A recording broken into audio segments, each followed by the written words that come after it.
All right, so now we're going to look at the quotient rule for exponents. So again, this is kind of just review back from when we learned all of our exponent rules.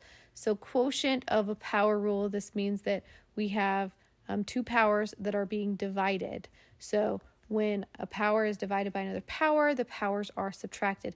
And remember, they do have to have the same base in order for this to work. So I have 2/7 and 1/2. Those are going to be subtracted. And going back, I reviewed this on a previous video. In order to add or subtract fractions, they have to have like denominators. So we're going to do 2/7 minus 1/2, but I'm going to change these into like denominators. So you can see it changes to 14 and 14. So to change this first one in 14, I had to multiply by 2, and you can see I multiplied by 2 on the top as well. So whatever I do to the bottom of the fraction, I have to do to the top.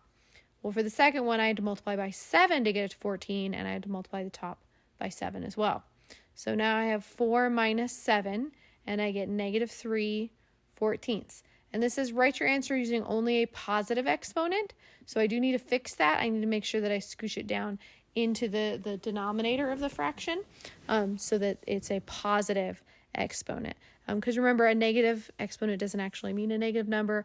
It's an indicator that it's a small number, but it's a very simple way of thinking about it is it's in the wrong place in the fraction. So if it's in the top here, and if you don't see a fraction, that's the top of the fraction.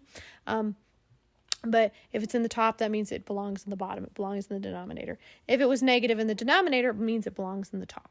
Okay, so it's just kind of a very simple way of thinking of that. So that is the quotient of a power rule. I hope that helped, and I will see you in the next video.